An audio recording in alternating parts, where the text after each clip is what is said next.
Welcome to a new video. Today we're going to take a look at the Sherry Lablanc card, or the Fleur cards, I guess, support for them. It's been a little bit of a while since I did a review, and I actually planned to do this review basically 3 weeks ago, but how should I say this? I was caught with stuff, and by caught with stuff I mean like a lot of tests, so unfortunately I had things to do, and also there are kind of support. I wanted to talk about it a little bit before, so now we're finally back in schedule, and I'm going to talk about this archetype specifically, which I think there are a lot of people that have been waiting for this. But before we jump right into the video itself, if you want to see more videos like this and help the channel as a whole, please consider hitting the subscribe button. It's really help out. Let me know in the comments down below if there are things and interactions that I missed, that I'm thinking about, of course, and like things I could miss. And also let me know if things that I'm rating are a little bit too high in your eyes or too low in your eyes and you think they have potential. I really like these type of videos because they open up kind of like a discussion,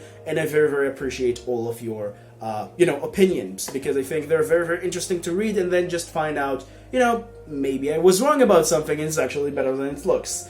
But yeah, that's pretty much does it for that, and now let's jump right into the review. Alright, so starting things off with the review, we're going to start things with the Brothers of Legend support, which is the 6th card that's coming out in the set, and as of course for the TCG we're going to have more for some reason from other stuff, but the point is, there are 6 cards that are supposed to be out here, and 4 of these cards are allowing you to create some certain combo. And those 4 cards are Shield Bearer, Horse Floral of the Noble Knights, then you also have Noble Knight's Spear Holder, and also Centaur Mina, which is supposed to be your fusion monster in the extra deck. And the whole point of this combo is that it's supposed to be 1 card, any level 8 synchro that you want to. Technically, specifically for the archetype, you're supposed to bring out Cavalier de Fleur, or whatever you call that old level 8 synchro. But the point is, you can technically summon any level 8 synchro of your choice. Now, in the case of Noble Knight Shield Bearer, he has 2 effects, which you can only use 1 per turn. The first effect is that when this card is normal or special summon, you get to banish any light monster from your graveyard and then draw a card. But the effect that you're mostly going to use is that you're going to banish this card from your hand or field and add to your hand any level 6 or lower beast monster. Now, of course, specifically for this combo is supposed to add the steed, or should I say Horse of the Noble Knights, but you can add any other level 6 or lower beast monster. And there's supposed to be another target, which we'll talk about in the Synchro Storm, when we'll get to it. But the point is like, this can add anything, and apparently right now there is really not the ability to take advantage of this effect, but it's still a very cool and nice thing to pick, like, to keep an eye on if we're ever going to get like a strong beast winged monsters that's kind of like are their own archetype. This can be a searcher for them, so that's kind of cool. Then for the effect of Horse of the Floral Knights, this is normal special summon, allowing you to add any light Noble Knight monster, so basically excluding Infernoble Knights, but you can add any light Noble Knight monster, although I don't really think you're going to run this in Noble Knight. It's still a very nice option. And the secondary effect allowing you to fusion summon this card using basically cards from your hand and this on the field. Basically cards in your hand or field, but this has to be included, and then you can fusion summon whatever you want to, which mostly is going to be Centaur Mina, but the point is you're going to fusion whatever you want to.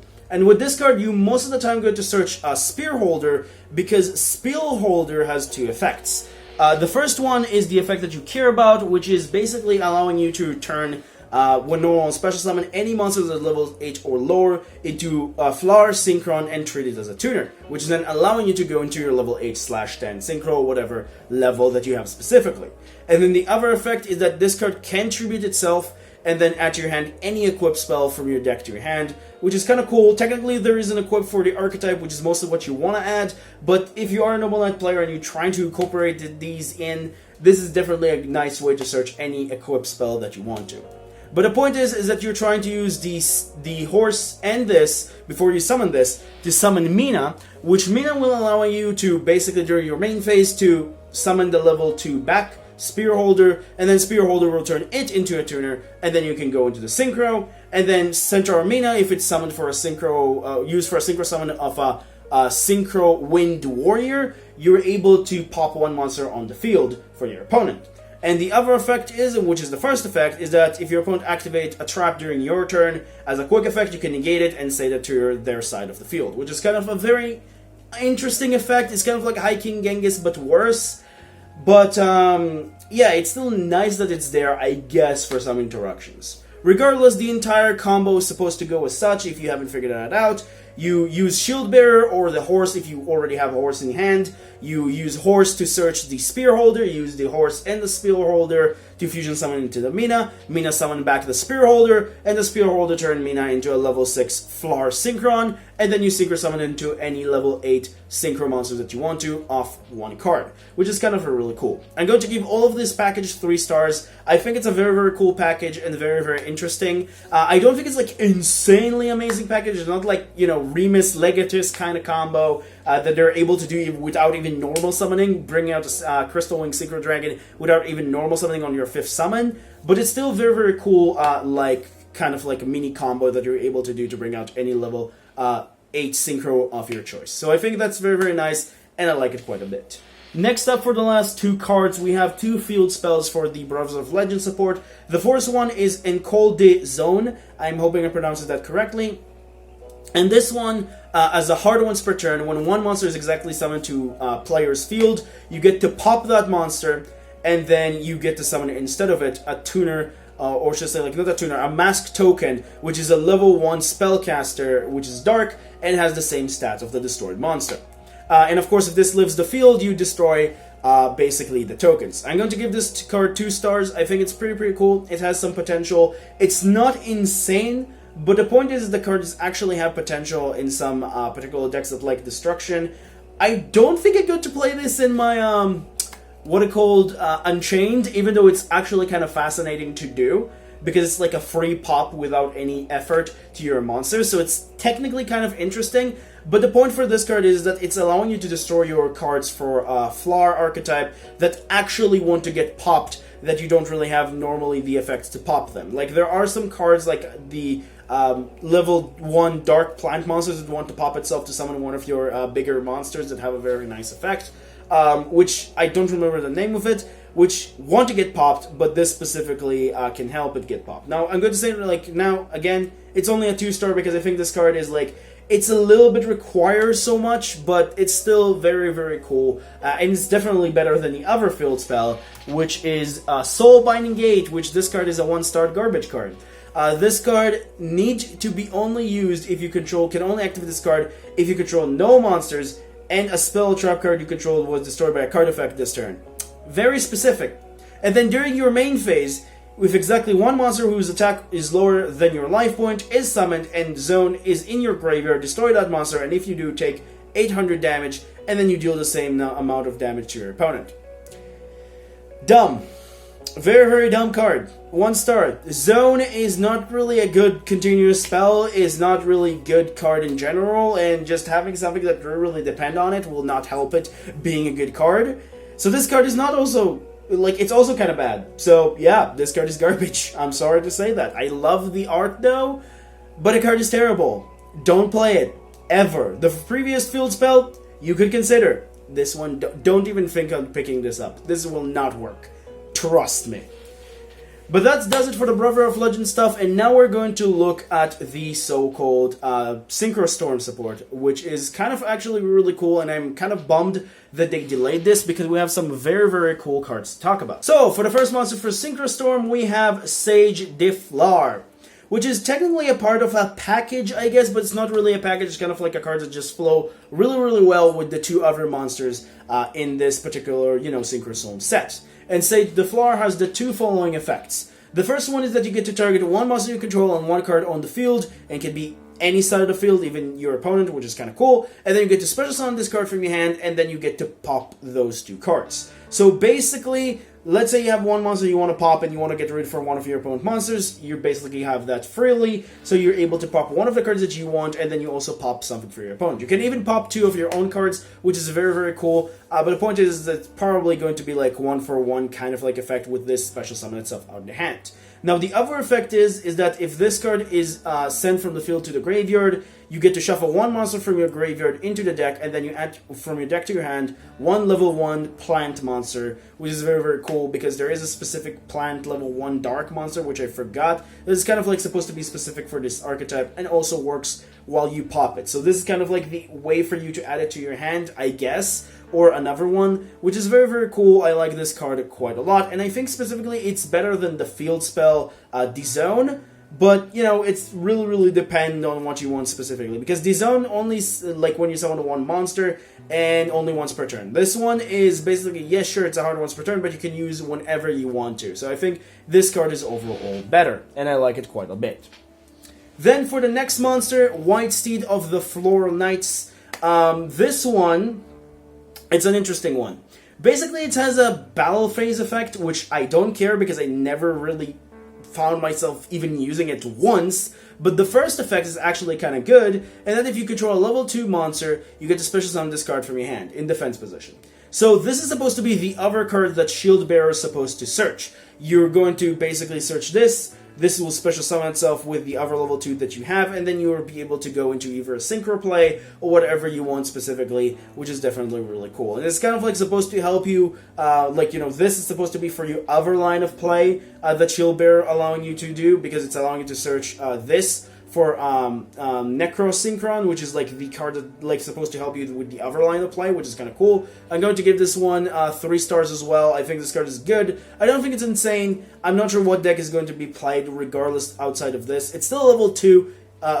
Should I say, like, you know, good for level 2 or lower monsters as an extender. And it's have a very interesting type and attribute, but I'm not really sure what's going to see a play. Regardless, it's still a very, very good card. And the card that's basically supposed to be kind of like the card that's allowing everything in Synchro Storm to work is Necro Synchron, as I mentioned before, which I'm going to give this card 4 stars. I think it's a very cool card. This card becomes Fleur Synchron while in field or graveyard, and it has 2 effects. The first one is you get to increase a monster's level by 2 until the end of the turn, and this is the hard once per turn effect. Same for the graveyard effect, that if you use this for a synchro summon of a wind synchro monster, you get to special summon 1 level 1 plant monster from your deck. So the point is that you normal summon this, you summon the steed, you increase the steed to a level 8, and then you synchro summon into the level 10 new synchro monster while also getting an extension on top of it, which is pretty cool. And then you might even go to use the Fleur Sage to special summon it out of the hand by popping that one card, and then a card for the opponent, and then continue off with your extension, which is very nice. So I like this quite a bit. And basically the card that you're going to summon most of the time with this is the new boss monster, Baroness de Fleur. Baroness de Fleur is a 5 stars card. This card is absolutely ridiculous and disgusting, and I love the fact that this is generic. I don't really understand why it's generic, but it is, and it has 3 awesome effects. The first is that you get to pop 1 card in the field and destroy it, like target a card, destroy it. Just during your turn, you can do that without any cost. It's kind of stupid. Then the second effect, which is actually the big effect for this one, is that once while this face-up card on the field and a card or effect is activated, you get to negate the activation, and if you do, destroy it. Now you might think to yourself, oh, now I just got after that a very dumb level 10 synchro monster. Well, it's also have another very awesome effect, which is the third one. That during the standby phase, you get to shuffle this back into the extra deck and should summon a level 9 or lower monster from your graveyard. So it's recycle itself. So you can use the negate effect again, and be a Monster Reborn kind of like effect. This is stupid, and I love it. This card is absolutely insane, and I love it so much. It's a pop, it's a revival during the standby phase, and it's a negation, all in one. It's a very good card, and basically a card that I think a lot of people are just going to chase once it will come out. I will not be surprised if this card somehow will become an ultra rare short print, because this card is very cool. Regardless, this card is pretty awesome, and it's probably also going to be the card that's going to switch, for example, in Zombie World, in, Ecole, it's going to switch Shiranu's Sun Saga. So that's kind of cool for that one, I guess, as well. And then that does it for the monsters. Now we'll move on into the spell for the Fleur. The first spell for the Synchro Storm is Fleuret de Fleur. I'm hoping I'm pronouncing that correctly. And this one is just basically a monster reborn for level 2 or lower, negate their effects. And then if they basically, this leaves the field, they're getting popped. But the point is that if the monster leaves the field and this is supposed to hit the graveyard, you get to equip this to a synchro monster you control. So the point is that, let's say you have this, what I call it? With, I forgot her name, Spear Holder. You use Spear Holder to pop itself to search this, right?